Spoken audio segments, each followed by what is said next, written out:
E às vezes a gente acaba medindo as pessoas pelo tipo de pecado que elas praticam. E aí veio uma convicção muito grande, embora eu não tivesse envolvido com coisas assim que causam maior escândalo na nossa cultura. E aí aquela coisa tão profunda de pecado, aquela coisa ruim, e aí eu fui exposto diante... Tá difícil de parar essa página aqui, hein? Fui exposto diante da minha vulnerabilidade, assim, tive que me fazer vulnerável diante de Deus para entender o que estava acontecendo comigo.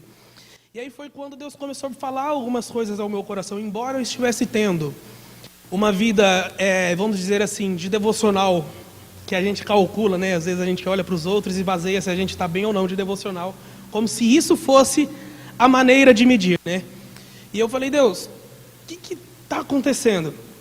E aí Deus começou a falar ao meu coração, quando eu parei para olhar. Embora não tivesse nada de extravagante, eu estava com uma convicção muito profunda. Sabe aquela vez que você fez um negócio bem horrível e ficou com aquela convicção muito feia no coração, você sentiu a pior pessoa? Eu estava dessa forma. Embora eu olhasse e não visse muitas circunstâncias que me levassem àquilo. E aí eu comecei a falar, Deus, eu não entendo o que está acontecendo, mas o Senhor conhece meu coração e eu quero entender isso que está acontecendo. Foi quando eu entendi que faltava uma expectativa no meu coração. Faltava algo a mais. Eu via na igreja, eu estava lendo a Bíblia, eu amo ao Senhor, eu sempre busquei Ele por amor, mas faltava uma expectativa de um amor mais intenso, que me levasse a buscar Ele de uma forma mais profunda e uma expectativa da sua vinda.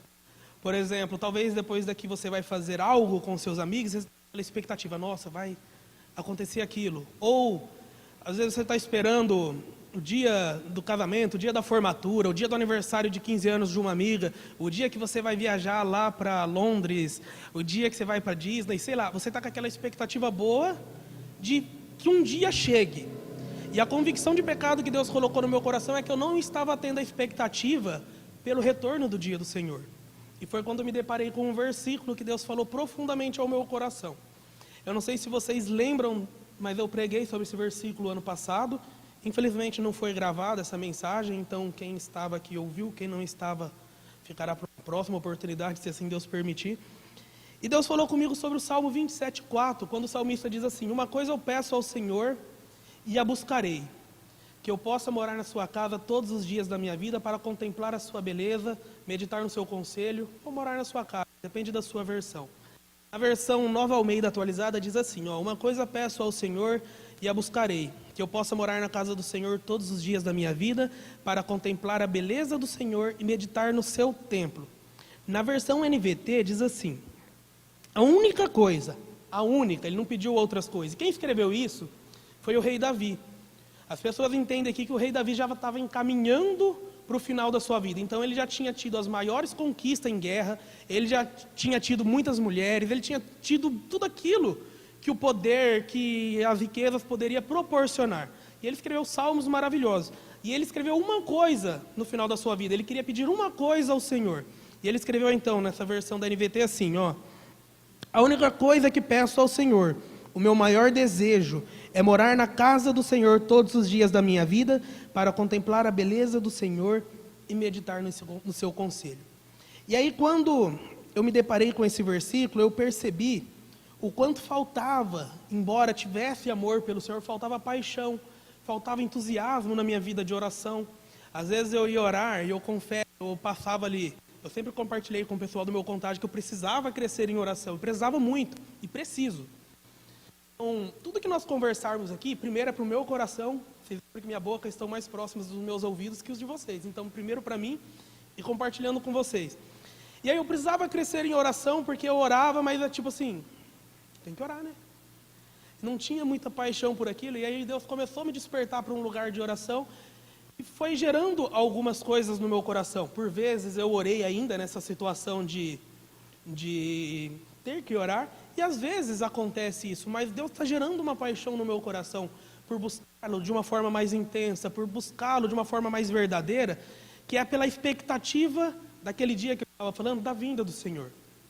A Bíblia fala de um homem, na primeira vinda do Senhor, que foi quando ele discipulou ali a galera, que ele foi crucificado, que havia um homem que ficava no templo, na sinagoga, e ele era um homem justo, o Espírito Santo estava sobre ele era piedoso, e existia uma palavra profética sobre a vida dele, que ele não morreria enquanto ele não visse o Senhor, o seu Salvador, o Redentor de Israel.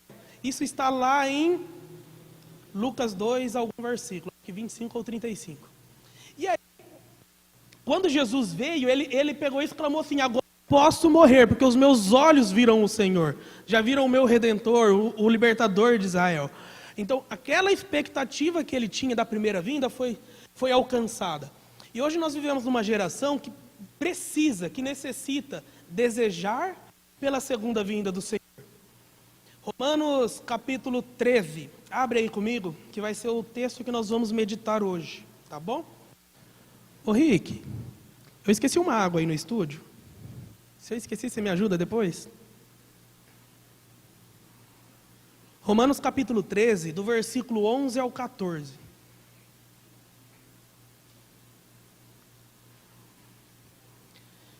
Quem achou, fala assim, amém. Quem não achou, fala misericórdia. Romanos fica lá no Novo Testamento. Vai passar Mateus, Marcos, Lucas, João. E depois é Romanos, tá bom? Aí você achou, e eu queria que você acompanhasse, grifasse esse texto, depois você pudesse meditar na sua casa, tira ele de devocional, tipo essa semana. Todo dia eu vou ler esse texto, para trazer as verdades bíblicas de volta ao seu coração e você poder meditar nisso, tá bom?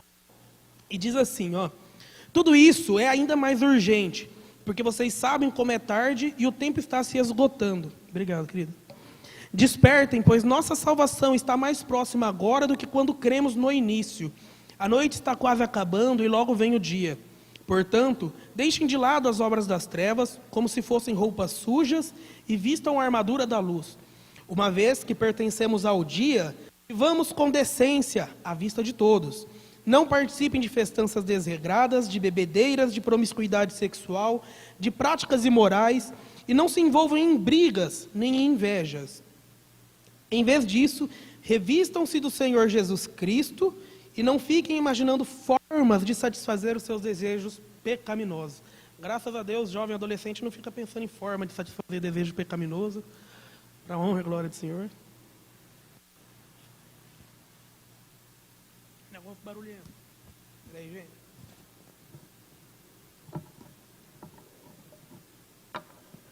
E aí o que Deus estava falando comigo, e Ele começou isso ano passado, e eu tive a oportunidade de aprofundar isso, crescer em oração, crescer no meu lugar de intimidade com Deus, e consequentemente, crescer em paixão pelo Senhor, foi a partir do que está escrito em Josué. Josué fala assim: empenhem-se de todo o coração a amar o Senhor, o teu Deus. Então a gente precisa de uma ação, de uma atitude que vai nos levar a amar mais o Senhor. Por exemplo, tem vários casais aqui, né? E os casais, você imagina, tipo, você para de fazer qualquer coisa para expressar o seu amor pela pessoa. Não, ela sabe que eu amo ela, então eu não preciso provar, né?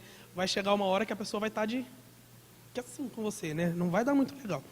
E aí a gente precisa entender que a gente precisa ter uma vida buscando o que o salmista disse ali, uma coisa.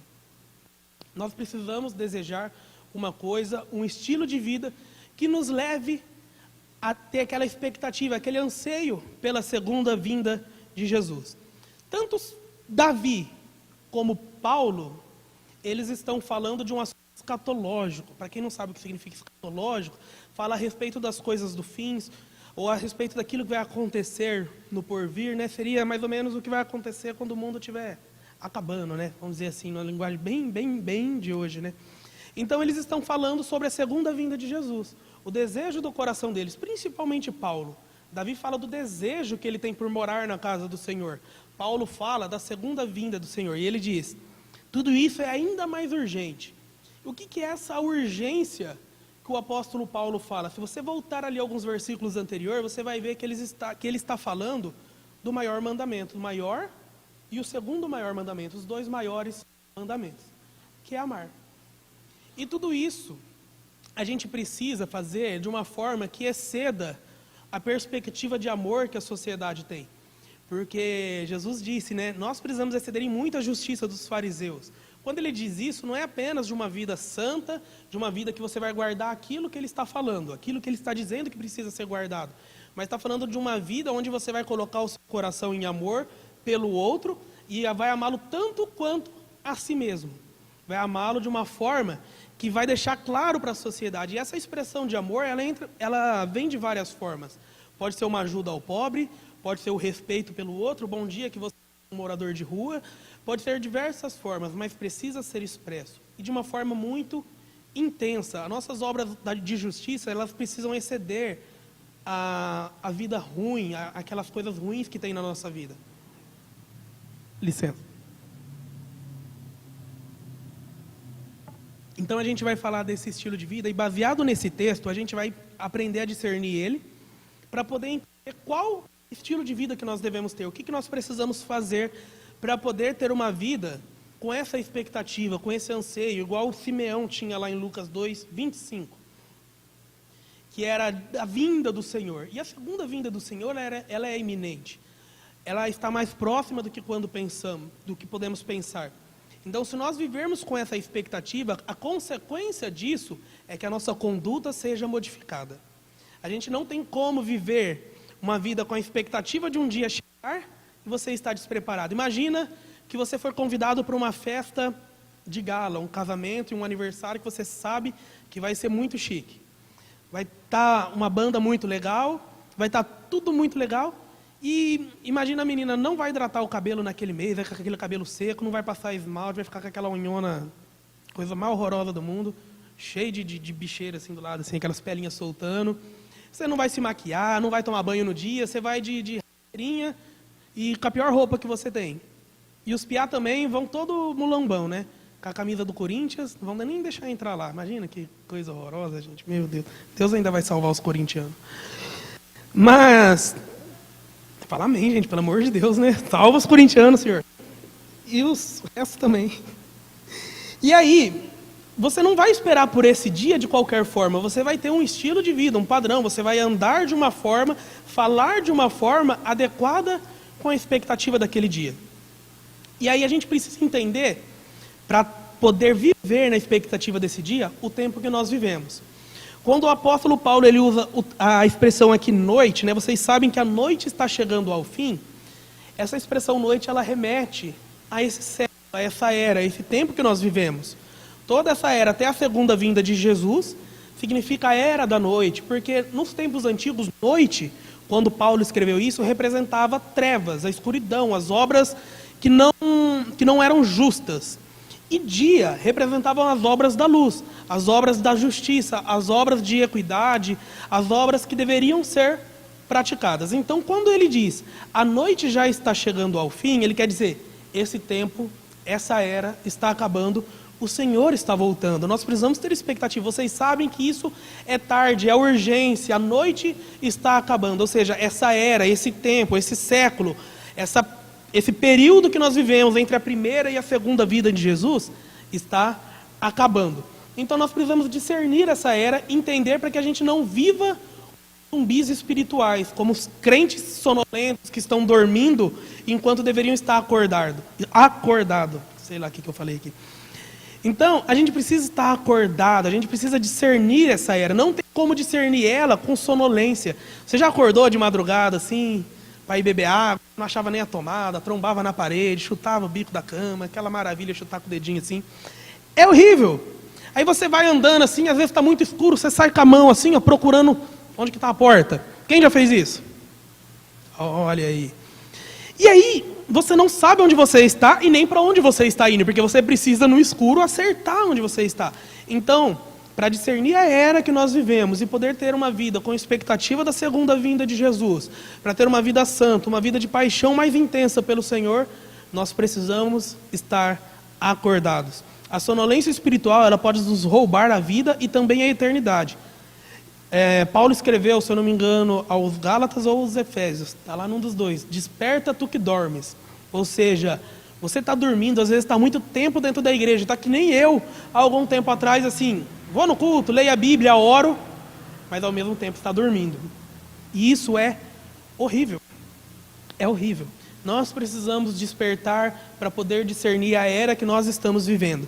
A segunda coisa que nós precisamos aprender é que nós precisamos viver com a expectativa da glorificação. Se vocês verem aqui o texto, depois nós vamos retornar a ele, ele fala o dia da nossa salvação, né? Que diz aqui, desperta, pois a nossa salvação está mais próxima agora do que quando cremos no início. O que ele está falando disso? A salvação, a gente precisa entender ela em 3 tempos: passado, presente e futuro. Nós fomos salvos quando fomos justificados pelo Senhor, obra de Cristo, exclusivamente dele. Mas nós estamos sendo salvos dentro do nosso processo de santificação.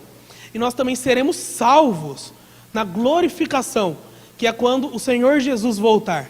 Então, assim, nós fomos salvos, estamos sendo salvos e seremos salvos. E essa salvação que o apóstolo Paulo ele fala aqui nesse versículo, ele está se referindo à salvação da glorificação, que é da segunda vinda de Jesus, que daí ela é eterna, ela não tem mais risco, você não vai voltar para o pecado, não vai ter mais choro, é só alegria, é só lá no céu, e correndo atrás dos ursinhos lá, e fazendo alguma coisa que você sonha, não sei o que você sonha fazer no céu, já pensou nisso?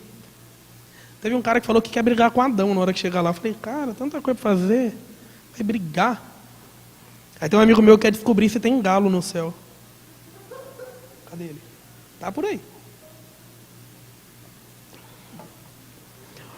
E aí, a gente tem que ter a expectativa pelo dia da glorificação, que é o dia da segunda volta de Jesus. Então, nosso coração precisa ansiar por esse dia. A gente precisa ensinar o nosso coração até esse dia. Gente, é ruim olhar vocês de máscara, hein? Não sei se vocês estão rindo, fazendo careta. O que vocês estão fazendo? Mas Deus é mais. E o desejo, a expectativa pela glorificação, ela deve nos impulsionar a ter uma vida coerente com esses dias. Uma vida coerente com o dia do Senhor. Então a gente não vai poder andar, falar, a gente não vai poder ser aquela pessoa que a gente era. A gente precisa ser transformado e viver de acordo com a expectativa do dia da nossa glorificação, que é o dia da volta de Jesus. E aí, depois da gente discernir essa era, estando acordado, a gente discernir essa era com essa expectativa no coração, buscando conhecer a Deus através da sua palavra no lugar de oração, a gente também precisa viver essa era. Não tem como a gente fugir dela. Então a gente vai viver na era das trevas, da noite, que é o que o texto fala, mas nós não podemos viver como pessoas da noite. Se vocês lembram, na carta de Filipenses, no segundo episódio que eu ministrei, tem no nosso YouTube lá, se você quiser assistir, eu só não lembro o número, mas procura lá. Eu estava ensinando lá que a gente corre a vida cristã, a gente vive a vida cristã, não para ganhar a salvação ou merecer o céu, mas porque nós somos cidadãos dos céus. Então nós precisamos viver esta era, a era da noite, a era das trevas, desse mundo, como cidadãos da era vindoura, da era do céu, a era da luz, a era do dia, como está relacionado aqui na Bíblia. E aí então a gente precisa viver numa era de noite, mas sendo cidadão de uma era do dia. E aí a gente vai ver aqui que o apóstolo Paulo ele usou 3 verbos no imperativo, que fala muito de uma postura que nós devemos ter aqui. Deixa eu achar aqui onde que está. Uma vez que pertencemos ao dia, vivamos com decência, à vista de todos. Não participem de festanças desregradas, de bebedeira, de promiscuidade sexual, de práticas imorais, e não se envolvam nem em brigas, nem em invejas. Em vez disso, revistam-se, ao segundo verbo, do Senhor Jesus Cristo, e não fiquem imaginando formas de satisfazer os desejos pecaminosos. Então, os 3 verbos: deixar, revestir e viver. Vivamos. Deixem, valeu. Deixem, vistam e vivamos. Então nós precisamos deixar aquela roupa suja, aquela roupa que a gente vai ler aqui mais tarde novamente nesse texto, que eu quero que esse texto gere vida no seu coração. A gente precisa deixar as roupas da noite, as roupas sujas, as roupas do pecado, da vida de uma velha pessoa que não conhece a Jesus. E além de deixar, nós precisamos nos vestir. Vestir da roupa de Deus, das roupas da luz, a armadura da luz. E essa armadura fala de uma vida de santidade. Fala de uma conduta de santidade. Não basta apenas de parar de pecar, é preciso praticar aquilo que é certo. E aí o terceiro verbo é o vivamos, né? Então a gente precisa deixar, vestir a roupa roupa. E isso tudo precisa nos levar a ter um comportamento, um andar, uma vida que nos leve a refletir que nós vivemos como pessoas do dia. Não como pessoas da noite que praticam as obras das trevas, mas pessoas do dia que praticam as obras da luz. As trevas escondem, a luz expõe. Então nós precisamos viver como pessoas que têm um comportamento das obras do dia, que refletem a santidade do Senhor. Nós precisamos ser mais fugiu a palavra. Sei lá, vai voltar. A gente precisa ser mais educado, a gente precisa ser mais simpático, mais honesto. A gente precisa ser a pessoa que vai respeitar, que vai entender, que vai se colocar no lugar do outro para compartilhar ali, que vai dar ouvidos. A gente precisa estar neste lugar. Por quê? Isso é básico da fé cristã.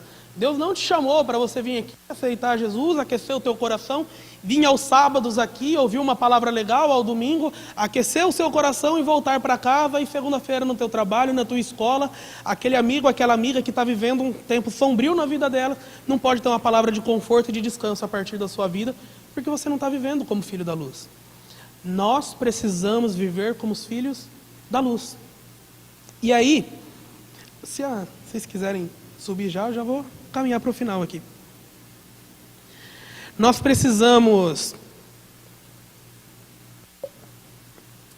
deixar, vestir e viver. Então, deixar a roupa suja, vestir a roupa de santidade e viver de uma forma que expresse isso. Paulo, nos versículos finais aqui, ele cita 6 pecados. Isso poderia ser ampliado se nós buscássemos a lista de pecados lá em Gálatas. Mas esses 6 pecados, ele fala de pecados que são muito contemporâneos. Talvez você já passou dificuldade, talvez esteja em dificuldade, ou talvez conheça pessoas que estão em dificuldades. Fala de pecado sexual, de pecado de bebedeira e de pecado de relacionamentos. E esses pecados são festas desregradas. E algumas bíblias falam de orgias.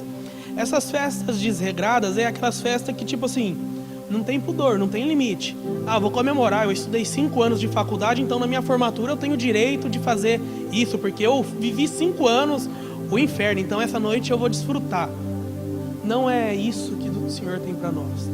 Festas desregradas é aquelas festas que as pessoas não têm limite. Você vai lá e eles obrigam, às vezes não de forma tipo, fica, que a pessoa fala, ninguém vai apontar uma arma para fazer isso.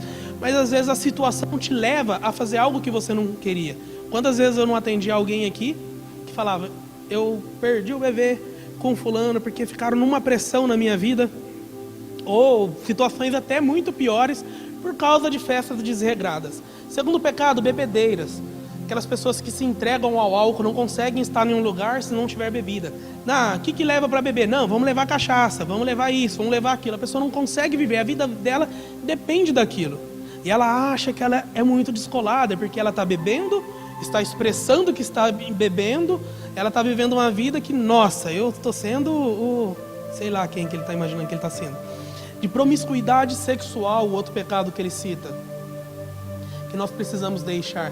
Promiscuidade sexual é o desejo por sexo ilícito, sexo no namoro, desejo por outra pessoa que não é lícito para você. É aquele sexo que não tem um respaldo bíblico, aquele desejo que não tem um respaldo bíblico. Se às vezes você tem a dificuldade em uma dessas áreas, você precisa de ajuda. Confesse a Deus, procure a gente, que a gente quer te ajudar nisso. O quarto pecado, ele fala de práticas imorais, e isso, na Bíblia ali, se você for procurar essa palavra no grego, ela significa asélgia, que significa aquela pessoa que já perdeu o pudor, que é o que eu estava falando, tipo, ela faz um monte de coisa errada e ela quer expressar que ela está fazendo a coisa errada. Ela não tem mais vergonha, que às vezes tem ali na promiscuidade sexual, o cara está lá fazendo as coisinhas erradas, mas está escondendo de todo mundo, porque ele sabe que é errado e ainda tem um pouco de vergonha na cara ali, para não ficar escancarando. E às vezes precisa procurar ajuda. Quando a gente pensa já nessas práticas imorais, é aquela pessoa que perdeu a vergonha, ela quer fazer para que os outros vejam o que ela está fazendo. Brigas. Quando a gente pensa em brigas ou contendas, quando eu lia esse texto, inicialmente eu pensava em briga de soco mesmo, chute, essas coisas. Mas depois, com o passar do tempo, eu entendi aqui, a partir da palavra do grego, que a gente foi ver lá, essas brigas falam de briga por poder, por prestígio, Sabe aquela concorrência que você tem, que você não aceita tirar uma nota menor na sala? Não aceita perder no futebol, não aceita nada, aquele negócio que você tem aversão de ser superado? É esse tipo de briga. Não aceito que toquem melhor que eu, não aceito que falem melhor do que eu, não aceito que ganhem de mim no videogame, não aceito que ganhem de mim de futebol, fico doente quando eu perco. É esse tipo de briga. Briga por prestígio, por poder. E o sexto, fala de ciúmes. Ou algumas versões, como da NVT que eu li, inveja. Esse ciúmes é desejar o que é do outro, nunca estar contente com o que você tem. É sempre olhar para a vida do outro e achar que ela está melhor. Você vai ter uma completa ingratidão no seu coração. É o desejo que o outro perca aquilo, mesmo que você não ganhe, para que ele não tenha. Então são pecados que o apóstolo Paulo nos orienta a abandonar.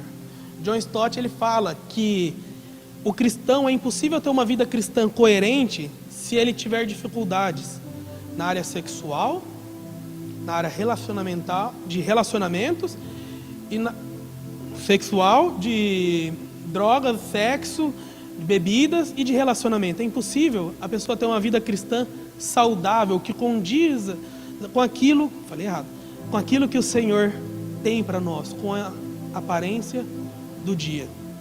E a última coisa que nós vemos, para que a gente possa viver nessa era, com a perspectiva da próxima, da segunda vinda de Jesus, é revestir do Senhor Jesus. O pecado, ele não pode ser um plano na nossa vida, aquele negócio que a gente planeja. Eu vou lá, vou fazer, vou pedir, vou mandar. Ele não pode ser algo planejado. O pecado tem que ser um acidente de percurso, uma eventualidade em nossas vidas. Nós precisamos nos revestir do Senhor Jesus, buscando Ele em Sua palavra, condicionando o nosso coração a uma vida de oração. Nós precisamos ter uma vida intencional, no qual o nosso desejo vai ser de buscar o Senhor. Quando você quer fazer algo, você dá jeito. Eu lembro que uns 5 anos atrás, quando nós começamos o Contágio, tinha um rapaz que namorava uma menina. Ele começou a ir no Contágio, ele faltou alguns dias, né, na verdade. E a gente falou assim, por que você não veio? Eu não tinha do que vir. Eu não tinha do que vir. Aí, passou um tempo, ele começou a namorar uma menina, cara, tipo, pra mim não entregar o cara, vamos mudar os endereços aqui. Imagina que a menina morava no Jabuticabeira e o cara morava aqui perto do viaduto. Ele ia lá, adivinha? A pé, porque ele tinha a intenção de ver ela, ele tinha o desejo de ver ela. Então, quando a pessoa tem a intenção, o desejo, a gente dá um jeito.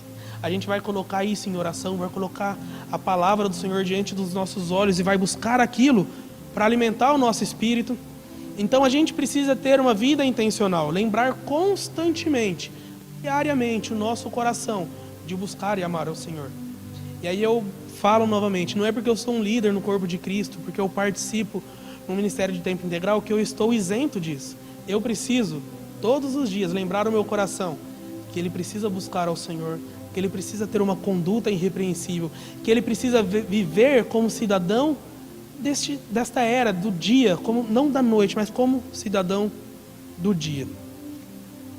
E aí eu queria ler o texto novamente com vocês, e eu queria que vocês prestassem atenção, inclinassem o coração de vocês para ouvir essas verdades, para que essa expectativa, ela gere vida no coração de vocês. É importante, é essencial que nós vivamos uma vida com expectativa da volta do Senhor. E depois de explicar o texto, eu queria que você prestasse atenção na leitura, apenas ouvindo, não precisa acompanhar, porque a versão às vezes é diferente. Tudo isso é ainda mais urgente, porque vocês sabem como é tarde, o tempo está se esgotando. Despertem, pois a nossa salvação está mais próxima agora do que quando cremos no início. A noite está quase acabando e logo vem o dia. Portanto, deixem de lado as obras das trevas como se fossem roupas sujas e vistam a armadura da luz. Uma vez que pertencemos ao dia, vivamos com decência à vista de todos. Não participem de festanças desregradas, de bebedeiras, de promiscuidade sexual, de práticas imorais, e não se envolvam em brigas nem em invejas. Em vez disso, revistam-se do Senhor Jesus Cristo e não fiquem imaginando formas de satisfazer os seus desejos pecaminosos. O Ricardo e a galera do louvor vai ministrar a gente por alguns minutos. E eu queria que você baixasse a sua cabeça. Os namorados podem soltar as mãos aí, né? Porque é individual agora. Tenta focar o teu coração e falar: Senhor, eu estou identificando aqui que talvez, que é muito provável, eu não esteja amando o Senhor como o Senhor merece e deseja. A expectativa do meu coração não tem sido como do salmista, de buscar uma coisa: estar na sua casa, contemplar a sua face, meditar no seu conselho todos os dias da minha vida. Então eu queria que, enquanto eles nos ministram, que você peça esse momento de oração, e depois nós vamos ter um momento de oração coletivo, tá bom?